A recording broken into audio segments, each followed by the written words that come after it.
now you call me Steve Doerner. So we're here with Steve Doerner from Christum Vineyards.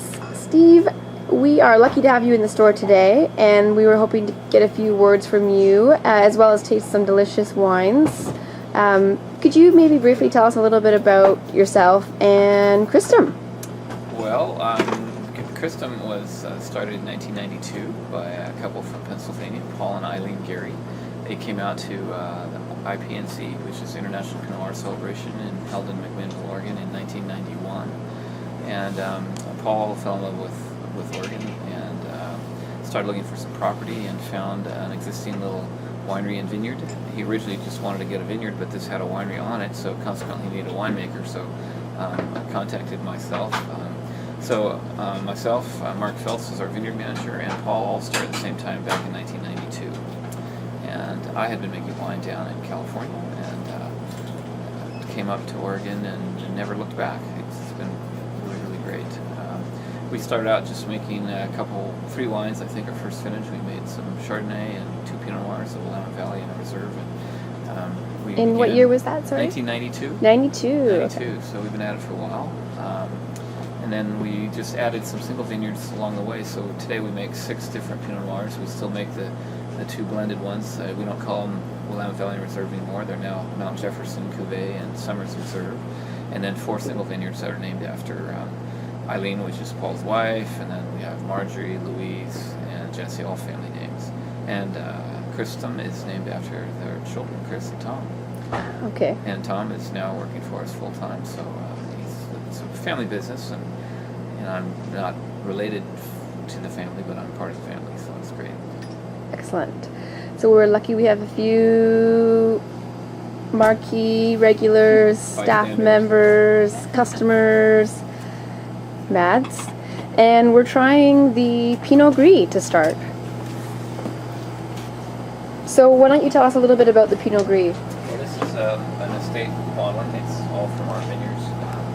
We tank ferment it, but it does go through a malolactic fermentation, so it's a bit unusual that it has a bit of a little bit of a creaminess from the malolactic, and it does spend some time on the lees, even though you normally think of that as being a sort of a barrel ferment character. It gets a little bit of it even though it's been in a tank. So, and basically I try hard to get it as dry as I can, but often there is a little bit of residual sugar left that the yeast didn't finish up, and that just proves that they're in control, not me.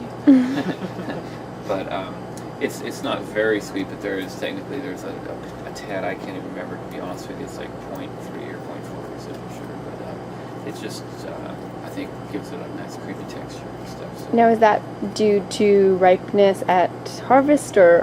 If I could answer that question, I would be able to tell you. I don't know why. I struggle sometimes wondering why they don't go dry, because it's not terribly sweet when we pick it. It's not hugely alcoholic or anything like that. But the white wines just don't seem to cooperate as easily as I'd like them to in terms of getting them bone dry. Right. A lot of people at this year level would call this dry. In fact, most people probably would. But technically, yeast could still, if they wanted to, ferment them a little bit, although they wouldn't when I wanted them to. So it means that I have to sterile filter it, and I don't like to do that. And so that's primarily why I like to get them as dry as I can, so that I don't have to sterile filter. But when there's 0.3 or 4, I feel sort of obligated to sterile filter. Mm-hmm. But generally, filtering is not something I enjoy. So. And we did also notice a little bit of crystal action on the end of the cork. Yeah, just some tartrates precipitate out. So does that mean you don't stabilize? Or? Again, it's an older winery, and we have a chilling system. We keep it on as long as we can. We can't get it as cold as I'd like to, probably for as long as possible. So there is an attempt to cold stabilize the wines, but it does sometimes throw a little bit of tartrates. So hopefully, is that an issue for your customers, you think, sometimes? Depends who it is. Yeah. Some people, I think it's a foreign thing, and if we didn't explain, they may wonder. And others are kind of more aware. And sure. Sometimes when you explain it, they actually like it, because it often means it's sort of handmade. Low tech kind of thing. Yeah. And then when you tell them that you can buy it in your grocery store as cream of tartar, then they're not so afraid of it. So the next wine up is the 06. Sorry, so this was the one that you were talking about, the Summers This Reserve. is one of, yeah. Okay, so this is the 06, and we also 06. have the 06, 206. Okay, so perfect. We'll start with that. So maybe if you could tell us a little bit about this wine as well, that'd be great. Okay, well, this is what we used to just call Reserve, and now it's called Summers Reserve. But this is our blend, one of our two blended Pinot Noirs. The difference between this and the Mount Jefferson Cuvée, which is the other blended wine, is that this is a barrel selection of favorite barrels. It spends 6 months more time in the wood, so that means about 18 months in barrels, and a higher percentage of new wood as well. But primarily, it's just favorite barrels. We've always bought our fruit from by the acre rather than by the ton, so it gives us the most control. And we get some excellent sources of fruit. So even though it's not entirely estate, we still think that it's really, really high quality because the vineyards that we purchase from are some of the well-known ones in the valley. There is in 06 there was Seven Springs Vineyard, for example. Cougar Hill is in there. We've got some Arcus in there. Plus, it's about 40% from our estate. So it's made just like the single vineyard wines. It's just that it's blended from multiple vineyards instead of just from one. Now, 06 in general was a pretty warm vintage. It was like the second warmest vintage, I think, since I've been in Oregon. So it's a pretty big wine for us and for Oregon in general, that vintage. A little bit more fruit and extraction than I sometimes get. One of the things that I do... Yeah. One of the things that I think is a little bit of a hallmark for us is I like to use a lot of whole clusters. And so this generally has, between 45 and 50% whole clusters, meaning, it's just not destemmed. So it gives a little bit more structure, and you get a little spiciness from those stems. The other reason I like them is it helps to prolong the fermentation because the yeast can't get at the sugar nutrients that are inside that grape as long as the skin's attached until they're broken. And so they're all broken in the end because we do punch down and can't help but break them. But it's a way to prolong the fermentation, and I think that helps to add to the complexity too. It also makes the wines very long-lived. We tend to do very well. The longer the wines are around, the better they taste. Very few of them have actually, since 18 years ago, have really gone over the hill. Some of them aren't getting better anymore, but even the early finishes that are challenging are still tasting pretty good. So I think that's a testament to the whole cluster theory. Absolutely. But these do not get filtered. Anybody that's associated with Pinot Noir, I think, probably all has heard about trying to be minimal interventionists. And of course, we're in that same camp. We try very hard not to interfere too much with what goes on. So we use native yeast, very little racking. We don't even settle after pressing. We go straight into barrels and very little racking. Complete malolactic fermentation. We do an egg white fining, however, which I guess some people would call intervention. Mm-hmm. But I find it to be very traditional, and we do that in lieu of any filtering.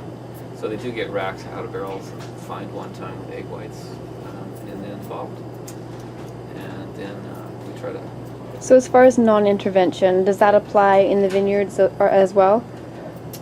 Well, yeah, we are live certified, which is, the Oregon version of a sustainable program. It means low input viticulture and enology. Mm-hmm. But in both the winery and the vineyard, it's not that we take the non-interventionist thing to the nth degree, to the point where we will let something go awry if it's going that way. But the goal is to minimize any intervention. But we retain the tools to be able to jump in when necessary. So yes, our vineyard is very well maintained. As I said, our vineyard manager Mark was hired at the same time I was. He's been there 18 years. We have a crew of about 10 people, maybe 7 to 10 people that work for us full time in the vineyard. They do most of all of our picking. Even we just it depends on the vintage. If it comes in slow enough, we can use our own crew to do all the picking. So it really is. The same people who have been there for a very, very long time who are taking care of the vines, and they take a lot of pride in it. It's great when you get somebody from the vineyard who cares about the quality of the wine and the finished product. So yeah, I'd say that holds true in the vineyard as well. Philosophically, you've heard it over and over, but I really believe in the old saying about wines are made in the vineyard. And if you can grow great grapes or get good grapes, then winemaking is a piece of cake. It only gets difficult when you haven't got good starting material. So if you can make the wine in the vineyard, that's what we're trying to do. I don't even like the term winemaker. The French don't have a word for that. They have vigneron, which is basically a wine grower. Mm-hmm. And that makes more sense. Great. Well, let's move on to the third and final wine. So we have Eola. Amity Hills. Yeah, that's one of the new appellations. That's all within the Willamette Valley. There's 5 or 6 relatively new appellations that are sort of the next wave of subdividing the Willamette Valley, which is really large, into these little bit more digestible areas. Now this is an anomaly, if you will. Before I moved to Oregon, I had been making wine in California, and one of the varieties that we made down there was Viognier. And so when I first came to Oregon, the owner, Paul, wanted to plant Viognier just because he liked the version that I'd been doing down there.